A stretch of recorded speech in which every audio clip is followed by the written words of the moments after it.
प्यारे बच्चों, good morning. आज का हमारा विषय है कविता नंबर 8, पद्यांश नंबर 4, जो कि राम लक्ष्मण मूर्छा और राम का विलाप में से ली गई है। आशा करता हूँ आप ध्यानपूर्वक सुनेंगे। अब शुरू करते हैं। अब अपलोकु शोक सुत तोरा, सही निठुर कठोर उर मोरा।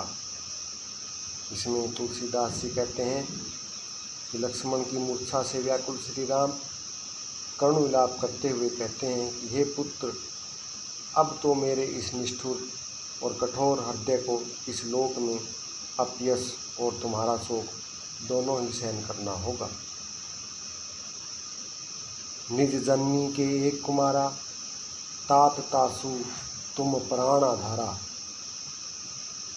हे तात, तुम अपनी माँ के एक ही पुत्र हो और उनके प्राणों के आधार अर्थात आश्रय हो।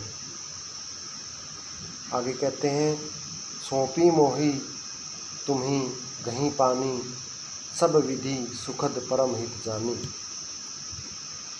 उन्होंने मुझे सब प्रकार के सुख देने वाला और परम हितकारी समझकर तुम्हारा हाथ पकड़कर मुझे सौंपा था। उतरू कहाँ देवू ते ही जाई, उठी किन मोही सीखा बहु भाई। इसमें कहते हैं कि स्वयं उठकर मुझे क्यों नहीं समझाते। संसार के प्राणियों को शोक से मुक्त कराने वाले श्री राम बहुत प्रकार से इनके अनेक प्रकार से शोक विलाप कर रहे हैं। बहुविधि सोचत सोच विमोचन, सत्रवत सलील राजीव दल लोचन। उमा एक अखंड अगुराई, नर गति भगत कृपाल दिखाई। आगे कहते हैं, कमल की पंखुड़ियों के समान उनके नैनों से आंसुओं की धारा बह रही है। शिव जी कहते हैं कि हे उमा अर्थात पार्वती, रघुनाथ एक अद्वितीय और अखंड अर्थात वियोग रहित है।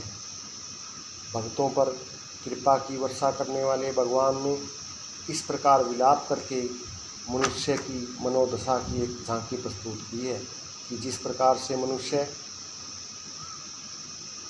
विलाप करते हैं उसी प्रकार से भगवान होते हुए भी उन्होंने मनुष्यों के समान ही विलाप किया है। तो प्यारे बच्चों, अब हम इसके कठिन शब्दों के अर्थ जानते हैं। अपलोकु अपयश, शोकु शोक, तोरा तुम्हारा, सही सहन करना, निठुर निष्ठुर, उर हृदय, जननी माता, कुमारा पुत्र, तासु उनके, प्राण आधारा प्राणों के आधार, सौंपेसी सौंपा था, गही पकड़ना, पानी हाथ, हित हितैषी, उतरू उत्र, काह क्या, तेही वहाँ, जाई जाकर, मोही मुझे,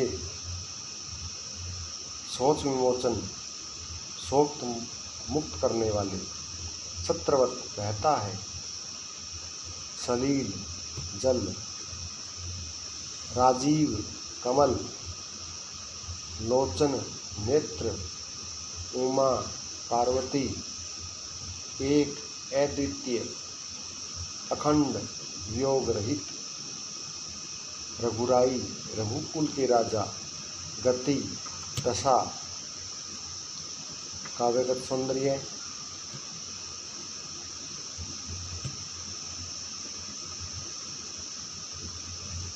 राजीव दल्लोचन में रूपक अलंकार की छटा देखते ही बनती है। बहुविधि सोचत सोच विमोचन, इन पंक्तियों में चाक्षुष बिन बिंब प्रस्तुत किया गया है। उमा एक अखंड रघुराई, श्री राम के भगवत तत्व को प्रकट करने वाली इस पंक्ति में शांत रस विद्यमान है। चौपाई छंद का चयन किया गया है। तो प्यारे बच्चों,